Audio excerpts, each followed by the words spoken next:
Eh bien, bonjour tout le monde, j'espère que vous allez bien.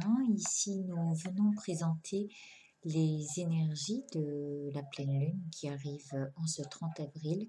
C'est une pleine lune en scorpion, dans l'axe taureau-scorpion, et qui nous amène aussi autre chose de commémoratif chaque année, c'est la pleine lune de Vésac. Alors, qu'est-ce que Vésac? C'est en fait la descente des bénédictions de Bouddha et du Christ. Mais il faut savoir aussi que le mois de mai est un mois important au Tibet et en Asie, puisqu'il est censé commémorer la naissance, l'éveil et la mort de Bouddha, effectués dans le même mois, en fait. Voilà. Pleine lune, alors, à vrai dire, qu'est-ce qui se cache à l'intérieur? Alors, ça veut dire que tout ce qu'il y a à l'intérieur va faire écho sur l'extérieur.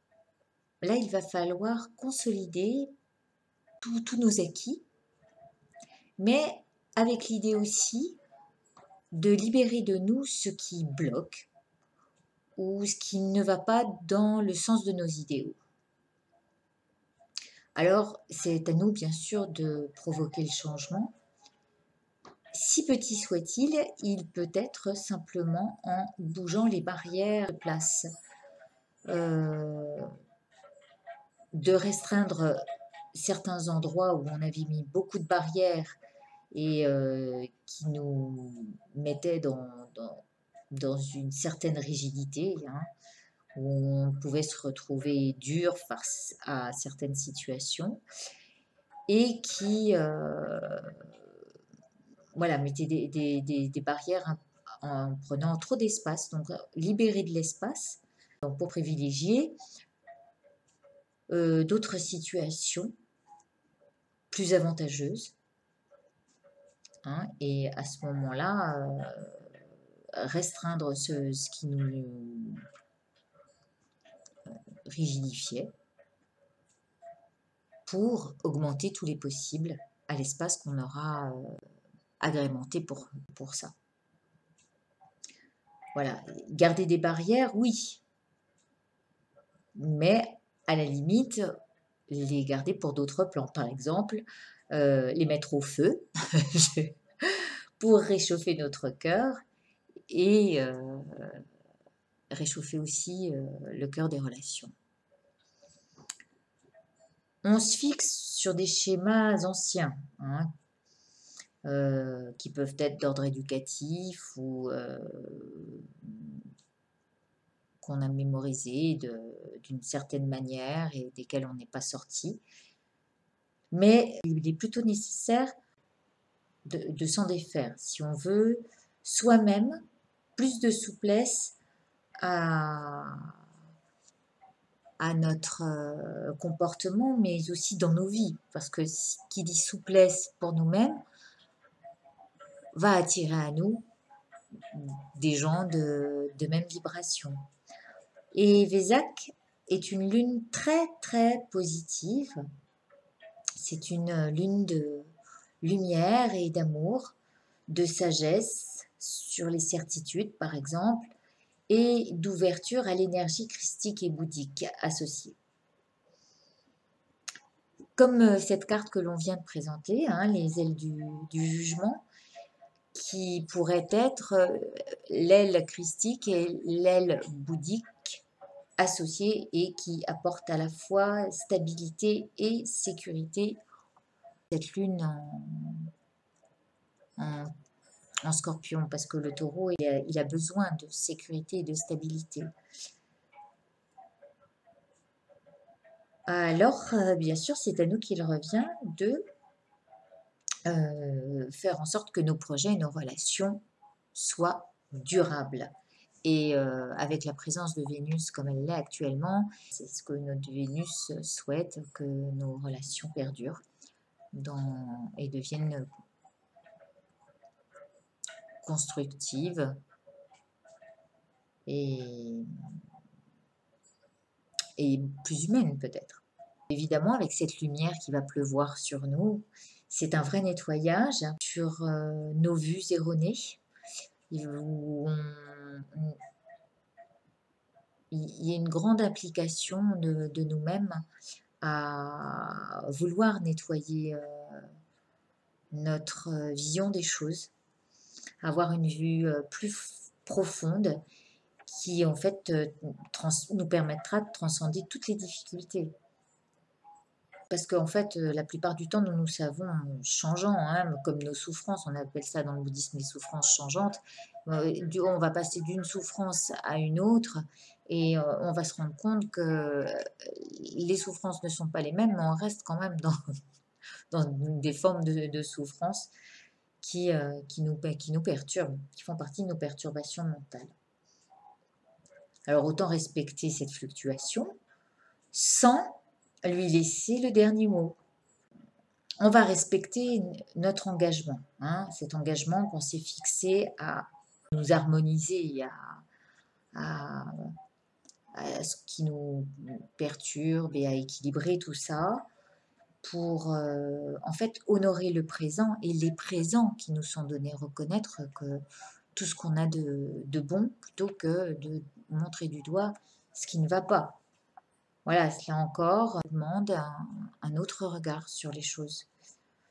Et le premier à développer, et ça va pas être le regard, mais ça va être le troisième œil.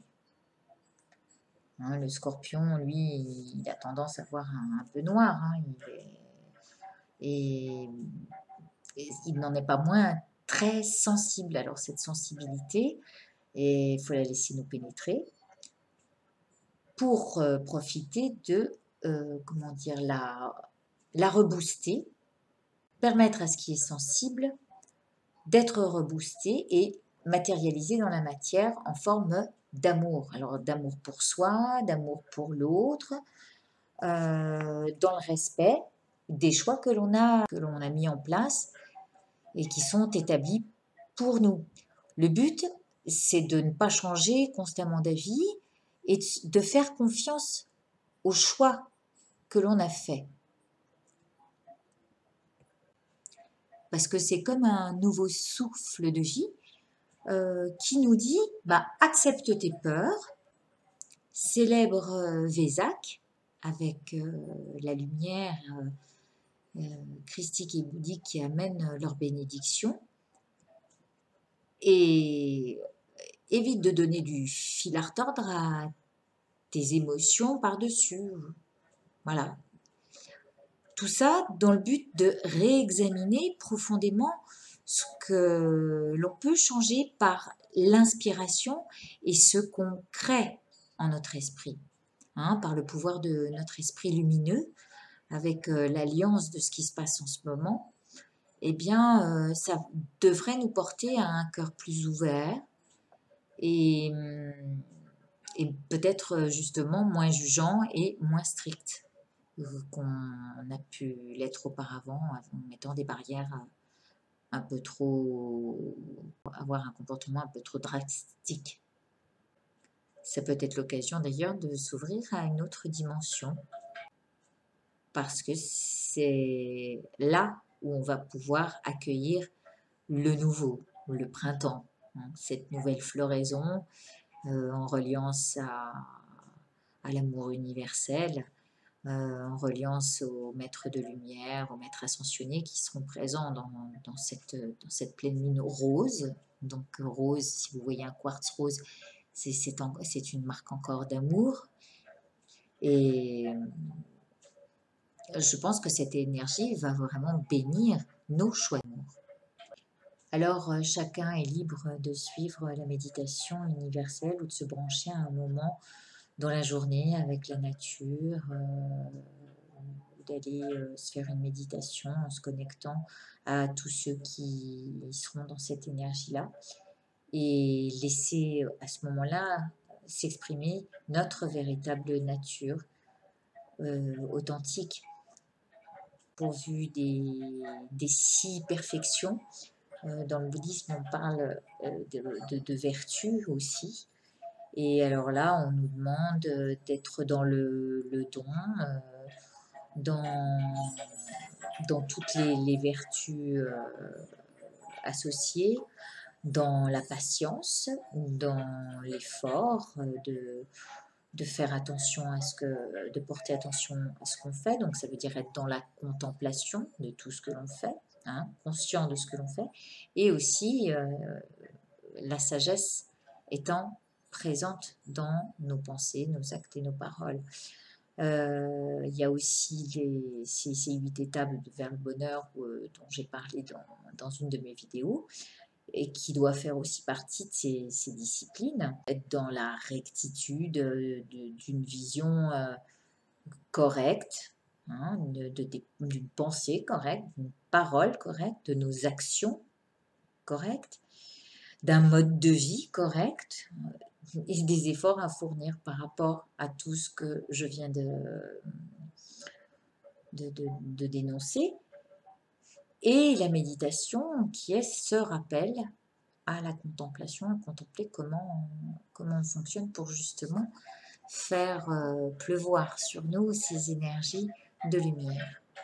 Alors, il est certain que ça n'appartient pas au mental, hein. Le mental, c'est autre chose. C'est lui qui va fabriquer tout ce qui a fabriqué euh, pour nous amener aussi, pour faire entrer des émotions diverses et variées et nous faire réfléchir toujours et toujours plus et faire perdre notre temps plutôt que d'être dans l'instant présent. Le mental, on le laisse de côté.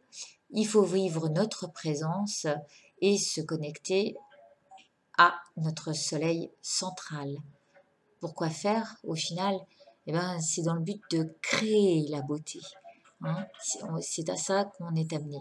Créer de la beauté, créer amour et compassion universelle pour honorer cette lune et honorer nos vies par le biais de la loi de l'attraction et de nos attentions pures et intentions pures. Voilà, maintenant on va passer aux énergies faites par les 77. Je vous remercie. On se rejoint tout de suite avec les cartes.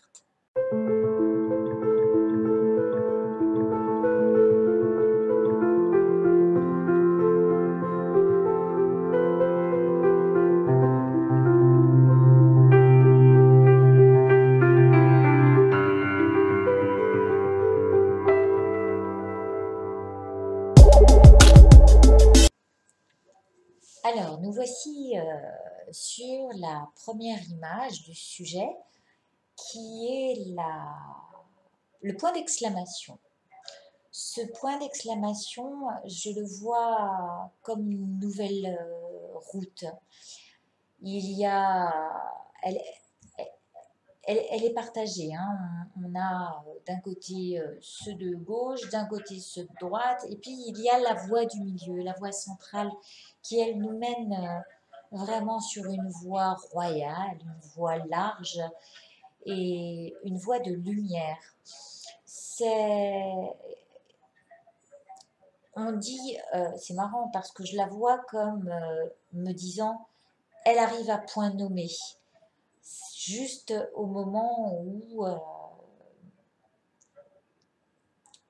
on doit s'engager dans une voie qui va demander quelques efforts, mais des efforts où justement, regardez, hein, on parlait de barrières, il suffit d'exploser ces barrières et de rendre la voie beaucoup plus libre, hein, plus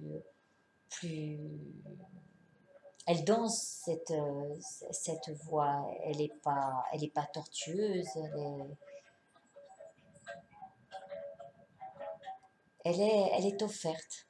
Voilà, voilà ce que je vois pour le sujet à prendre. Une voie de lumière, sans barrière, ou en tous les cas les mettre au feu pour réchauffer, réchauffer la flamme que je peux y voir. Alors la première ligne nous dit qu'est-ce qu'on va mettre en place.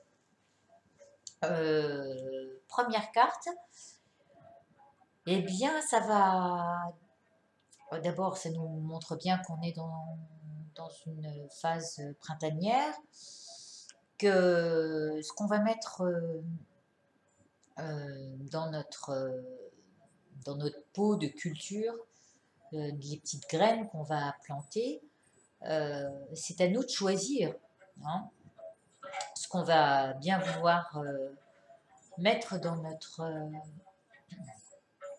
nos projets. Voilà, c'est toutes les petites graines que l'on peut planter en cette période printanière. Mais ça peut être aussi tout ce qui fleurit à partir de ce que l'on a mis en place et qui voit le jour avec la venue du printemps et les choix qu'on aura fait. Cette nouvelle voie qu'on a entrepris et ce qu'on peut voir fleurir tout au long de cette route. Deuxième carte. Alors, étonnamment, vous avez vu tout à l'heure en astrologie, on nous parlait beaucoup de laisser un peu tomber le mental, hein, parce que évidemment, tout ce qu'on va faire mûrir dans notre mental, euh, bah, il va falloir choisir vraiment ce qu'on va mettre comme petite graine. Alors, comme je vous le disais, notre mental est très fluctuant, suivant les émotions qu'on met dedans, hein. Enfin, on est triste et à ce moment-là, nos petites graines euh, vont proliférer et nous amener tout le pêle-mêle qui va avec, hein. En revanche, si dès le départ, on décide de planter de jolies graines et en résonance avec ces énergies christiques et bouddhiques, là, je pense qu'on peut accéder à cette voie où on regarde nos, nos bourgeons éclore, où on apprécie, où on regarde ce qui est beau, et c'est ça qui est à garder, et, on rajoute encore des bonnes graines de même vibration. Et là, je suis sûre que les choses peuvent changer de manière considérable à partir du moment où on choisit nous-mêmes de les transformer. Hein, on est en période de transformation vue d'un renouveau printanier. Donc, on va voir ce qu'amène la troisième carte. Alors, que demander de mieux? Nous voici sur une carte très lumineuse et qui, à mon avis, reflète ou renvoie toutes ces bénédictions qui nous sont envoyées en ce jour de Vésac, de pleine lumière, de lumière infinie et d'amour infini. Hein. Voilà nos graines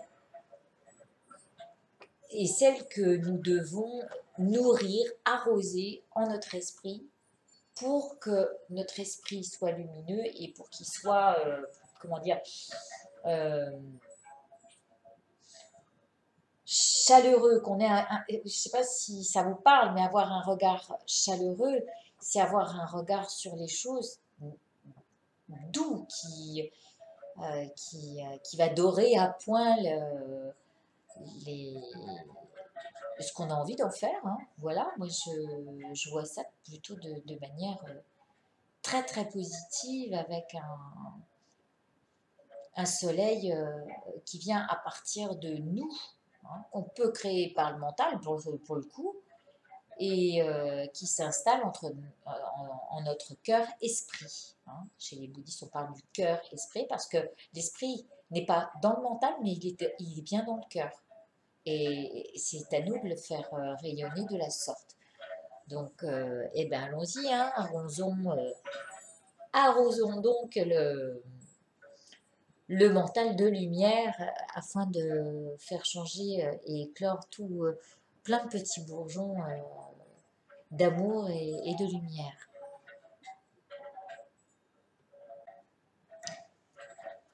La deuxième ligne, en fait, je ne sais pas si je vous avais dit. La première ligne, c'était donc qu'est-ce qui va nous permettre de bien travailler le sujet. Et cette deuxième ligne est en correspondance avec comment dois-je m'y prendre. Alors maintenant qu'on a mis... je m'excuse, hein, mais alors il y a un vent aujourd'hui, je peux pas l'arrêter là. Je vous dis ça et en même temps je sors la carte de l'hiver. Mais on va essayer de rester concentré sur cette lumière qui nous est apportée en cette période qui est un peu, je ne vais pas dire hivernale, mais on pourrait croire que ce vent décoiffe, décoiffe les idées. Donc revenons à cette carte représentant l'hiver. On parlait d'effort. Hein, la montagne peut représenter cet effort à fournir par rapport à tout ce qui est figé. La nature en hiver, elle reste figée, endormie, comment dire, gelée. Hein, on gèle certaines choses. Moi, je dirais presque, mettons de la lumière sur ce qui reste un peu gelé, faisons fondre ce qui est trop strict, la neige en haut des montagnes hein, qui reste, eh bien, c'est peut-être nos barrières qu'on garde. Et là, c'est là où je vous disais tout à l'heure, bah, déplaçons ces barrières. Si on regarde bien, les fleurs arrivent sur les arbres hein, et il faut passer au-delà de notre mental, passer au-delà de la montagne pour atteindre d'autres bourgeons. C'est avoir une autre vision. Les bourgeons se trouvent peut-être au-delà, dans le ciel, et sont ces petites étoiles qui nous éclairent. Je vous dis ça parce que il s'agit vraiment d'amener de la lumière sur toutes nos peurs, tout ce qu'on garde d'endormi et qui peuvent se révéler en période de pleine lune. On est plus émotif, surtout avec le scorpion, qui peut nous ramener des anciennes blessures. Et on n'y échappe pas, hein, chaque lune nous rappelle à ça. Alors justement, hein, est-ce que c'est pas le moment avec la lumière christique et bouddhique de faire fondre et déplacer la barrière hein. Voilà,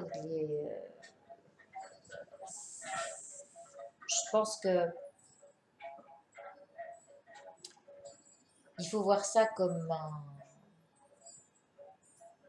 une invitation à faire dégeler tout ça, à faire fondre nos petits cœurs. Ah bah alors là, bizarrement, on nous sort... non, non, mais ça, je ne veux pas le voir. Hein, c'est la carte de l'aveuglement, où on ferme les yeux. Alors oui, il y a des choses qu'on a gelées, qu'on a gardées au fond de nous, et qu'on ne veut surtout pas faire sortir. Peut-être qu'on veut les garder pour nous, j'en sais rien, mais il y a comme une idée de... Je ferme les yeux. Alors attention, là c'est vraiment un cri d'alerte. parce que avec la carte spirituelle au-dessus hein, de notre esprit, de nos pensées, du mental, euh, vouloir fermer les yeux sur la possibilité de faire fondre et d'amener plus d'amour à, à tout ce qu'on a vécu, euh, certains vont avoir envie encore de fermer les yeux sur cette possibilité-là et se dire non, non, mais de toute façon, c'est impossible et rester campés sur leur barrière. Euh, Moi, j'ai qu'une frousse, c'est que ça retarde la totale libération, parce que c'est ce qu'on cherche. Hein. On cherche à se libérer des, des choses trop lourdes du passé, des barrières qu'on s'était mises. Je dis, oh là, j'ai peut-être été un peu dure. Du coup, comme je suis dure sur ce plan-là, je suis dure avec moi-même. Et, euh, et de ce fait, ça risque qu'une seule chose, c'est de nous prendre plus de temps, peut-être. Hein, fermer ne pas vouloir voir qu'il y a encore des choses qui restent gelées et endormies en vous, tôt ou tard elles se réveilleront. Donc je pense que il est important ici de se si vous fermez les yeux, alors regardez vraiment comment vous fonctionnez. Regardez est-ce que vous n'êtes pas un peu trop dur avec une certaine situation, avec vous-même ou avec des choses du passé que vous n'arrivez pas à avaler et qu'au final, si vous laissiez de l'ouverture et si vous versiez un peu d'amour là-dessus, est-ce que ça n'arrangerait pas les choses? Voilà. Voilà pour l'œil qui reste pour moi, cet œil fermé, il reste vraiment sur ses émotions perturbatrices, hein, sur ses perturbations, et il a peu de chances d'accéder à la voie royale, qui est le sujet du jour. Ah bah, on ne croyait pas si bien dire. Vous voyez, là, la carte qui apparaît, c'est la carte de la patience. Alors certains vont sûrement avoir besoin de plus de temps pour ouvrir leur cœur et avoir un autre regard sur les choses, parce que du coup, là, le regard étant fermé juste avant, ça nous dit que la personne n'est pas prête de voir les choses autrement. Euh, et ce que je disais auparavant, c'est que ça risque de mettre plus de temps. Pourquoi? Pour voir la lumière hein, et voir au grand jour la possibilité de transformer les choses. La carte de la lumière et du grand jour étant juste au-dessus de la patience et des jours qui s'écoulent et des années ou des mois qui s'écoulent. Euh, c'est vous qui faites votre choix, hein, ou vos choix, et qui plantez les graines. À vous de voir. C'est votre jardin après tout. Et chacun fait comme il veut, bien sûr. C'est sans jugement. C'est chacun a son rythme, chacun a son niveau de conscience, chacun a ses possibilités en rapport à son évolution spirituelle. Et là, eh bien, votre choix vous revient de vouloir faire durer ce qui n'est que souffrance, puisque vous gardez les choses figées et endormies au fond de vous, ou vouloir vous libérer et libérer tout ce potentiel créateur d'amour et qui peut vous, du coup, par le même travail, vous l'attirer.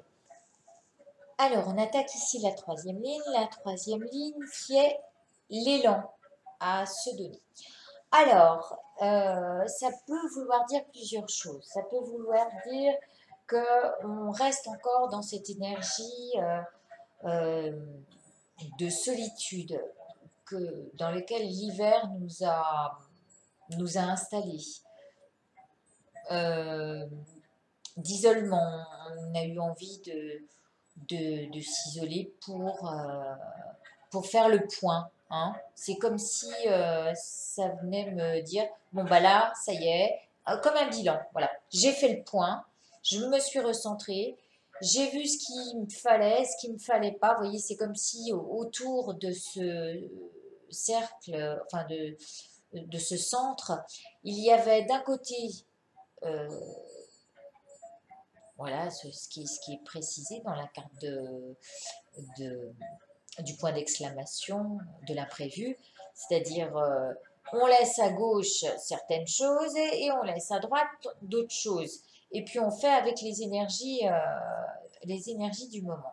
Sauf que, vous voyez, c'est marrant, hein, depuis quelques jours, cette carte, en plus avec les fleurs juste au-dessus, me font penser à ce qu'on va planter comme graine, mais dans un pot. Vous voyez, il y a l'hiver entre les deux, mais finalement, si on ne fait pas attention aux saisons et qu'on transcende chaque saison, il suffit d'avoir un pot à soi et de planter la bonne graine. Son pot à soi, c'est quoi? C'est son esprit et ce qu'on a envie de mettre dans son cœur. Alors, eh ben, là, je pense que plutôt que s'isoler, il faut isoler les bonnes graines et les planter chacune dans leur pot respectif de telle manière à ce qu'elles donnent quelque chose de magnifique. Hein, et sans s'attacher aux saisons ou aux barrières qu'on s'est mis, simplement choisir les bonnes graines. Je pense que c'est ça la solution. Et les mettre à la lumière pour celles qui ont besoin de lumière, les mettre plus ou moins dans l'ombre pour celles qui est à l'intérieur, hein, puisque ça peut représenter aussi l'intérieur, l'isolement, le recentrage. Euh, Pourquoi pas? Voilà. C'est une manière de faire fleurir le meilleur. D'où l'idée de dissocier la bonne graine de la mauvaise et de garder que les bonnes afin que ça serve. Voilà, on va passer à la prochaine. Ah bah nous voilà en fait sur le fait de se recentrer sur la bonne graine qui est positive au consultant, hein, qui va être bénéfique en rapport à ce qu'on a vécu, mais avec les ingrédients qu'on va mettre aujourd'hui, est-ce que ça va nous ramener dans le futur? Qu'est-ce que vous avez envie de ramener? Est-ce que vous avez envie d'emmener avec vous toute l'amertume ou vous avez plutôt envie d'amener des graines de félicité, de joie, de bonne humeur? C'est vous qui êtes à la base de ces transformations, à la base de ce que vous plantez. Regardez, c'est étonnant, c'est vraiment extraordinaire. Le regard qu'on nous demande de changer, il est entre notre mental là-haut, que vous pouvez voir juste au-dessus de l'aveuglement, et le regard qu'on a sur soi, sur le consultant. Euh, Moi, je pense que justement, là, le regard est au centre des deux. Et c'est une invitation à se recentrer pour voir justement au-delà des pensées comment on peut planter la bonne graine dans l'esprit, les bonnes graines dans notre cœur-esprit, et voir ce que nous, êtres humains, qu'est-ce que ça va faire en nous. Le fait de choisir que la bonne graine, hein, d'accord, on reste là-dessus. Et passer au-delà de nos perturbations mentales, au-delà de nos émotions qui vont noircir le terrain, hein, par le scorpion qui est bien qui reste bien dans ses peurs. Il faut passer au-delà de la peur, c'est ce qu'on a dit aussi, parce que c'est elle qui empêche les belles réalisations. Et le tout, c'est d'arroser d'amour et de lumière. Hein, je reste convaincue de ça. Cette graine dans son petit pot, je vois bien ça comme ça. Ça peut prendre du temps, du coup, puisque quand on regarde. Vous savez, parfois, un jour, j'avais vu une dame qui était voyante, enfin, je ne sais plus, elle m'avait dit, oh, vous savez, parfois, il faut des années pour voir fleurir votre plante. Et au final, moi, ça me parle, parce que 20 ans après que les 77 aient été créés, c'est seulement 20 ans après qu'on commence à parler des 77. Donc, il faut garder cette lumière qui va vous donner de l'espoir, même si parfois il y a du découragement. C'est pas dit que vous n'ayez pas de découragement. Il n'empêche que il faut l'arroser d'amour et de lumière, c'est l'eau bénite pour faire sortir le meilleur un jour. Hein. Voilà, ça c'était pour notre consultant qui vit avec son passé de lumière, son présent impacté par ce qu'il va faire de ses choix et ce que ça va donner dans le futur. Alors là, si c'est pas magnifique. Je disais, tout dépend de la petite graine que l'on va mettre dans notre pot. Regardez la belle récompense. Elle est jolie. Il y a un coffre, il y a un trésor. Et le trésor, il fait partie de vous. Si vous savez choisir vos pensées, si vous savez choisir vos relations, parce qu'il y a des relations parfois qui sont toxiques et desquelles il faut se libérer, mais toujours avec cette pointe de compassion pour la personne. Parce que dites-vous bien que ce que vous voyez de cette personne, c'est qu'elle est sans doute en souffrance d'une certaine manière et, et que et c'est parce qu'on lui souhaite, mais la vie va lui rendre lui renvoyer sa propre vibration. Voilà, c'est ça. Et de ce fait, vous, si vous attelez et vous appliquez à faire attention à ce que vous allez amener à cette graine, inévitablement, regardez, c'est un trésor. Hein. Ça peut prendre du temps. Je le répète, regardez la carte du dessus. Elle dit, oui, ça peut prendre du temps, mais les trésors que tu auras mis dans ce coffre, ils vont être mis au plein jour, en jour, et être révélés de manière juste imprévue. C'est cette carte qui est le sujet du moment. C'est au moment où on ne s'y attend pas que, hop, ça éclot. Et c'est ça qui est magique, c'est ça qui est joli. Donc on va garder ce petit coffre comme un écrin et il y a peut-être un diamant à découvrir là-dedans. Un diamant, je dis bien un diamant parce que au travers de ce diamant, on voit toutes les facettes. Il y a les mille reflets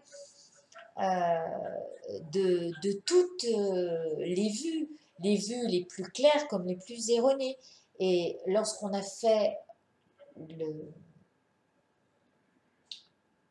la dissolution des vues erronées et des vues justes, il ne reste plus rien.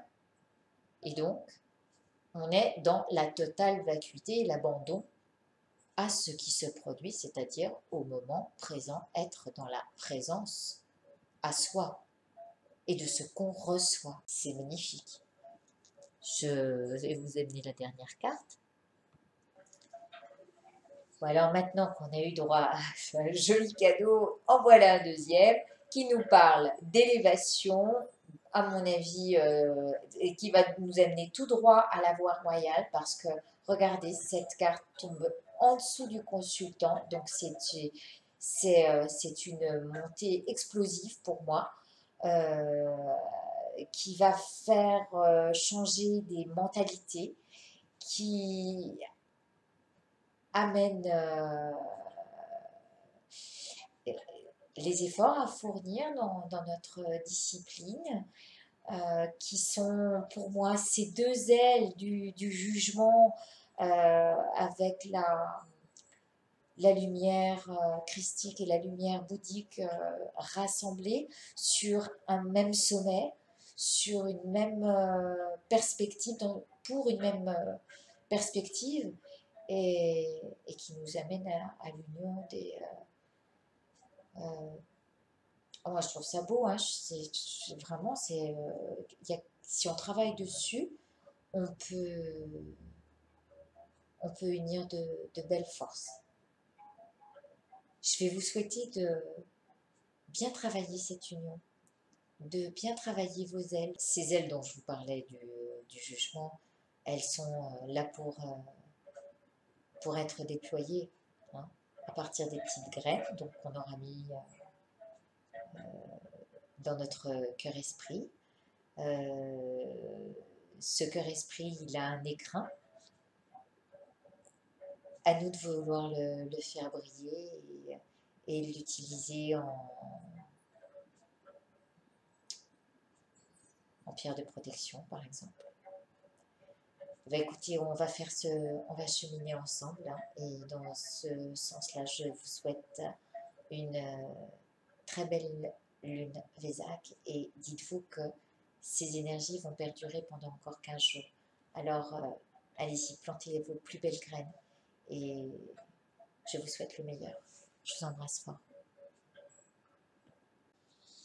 Alors, une dernière petite parenthèse qui vaut la peine d'être ouverte, parce qu'en fait, ici, je vous présente le pochon et le tapis pour les cartes, pour les 77, créés par les oracles de velours. La personne s'appelle Margot. Elle a un réel talent pour faire de vos pochons ce que vous voulez exactement. Moi, je lui ai demandé de faire le pochon. Alors, je crois qu'elle reprend toujours les mêmes petites breloques avec les Bouddhas et les 77. Aux couleurs du jeu. Je lui ai demandé de me le faire tout en satin, et vraiment j'en suis ravie. Donc voilà, l'intérieur et l'extérieur du pochon, le recto et le verso du tapis sont en satin, et je trouve ça juste splendide. Donc voilà, c'était parler des talents de Margot. Si vous voulez lui faire un pochon ou un tapis aux couleurs de vos cartes préférées, eh bien, je vous invite à la contacter sur Facebook. Sa page s'appelle Les Oracles de Velours. Voilà, où vous avez aussi, je crois, sur Google, la possibilité de trouver son site. Je vous remercie de votre attention et vous embrasse. À bientôt.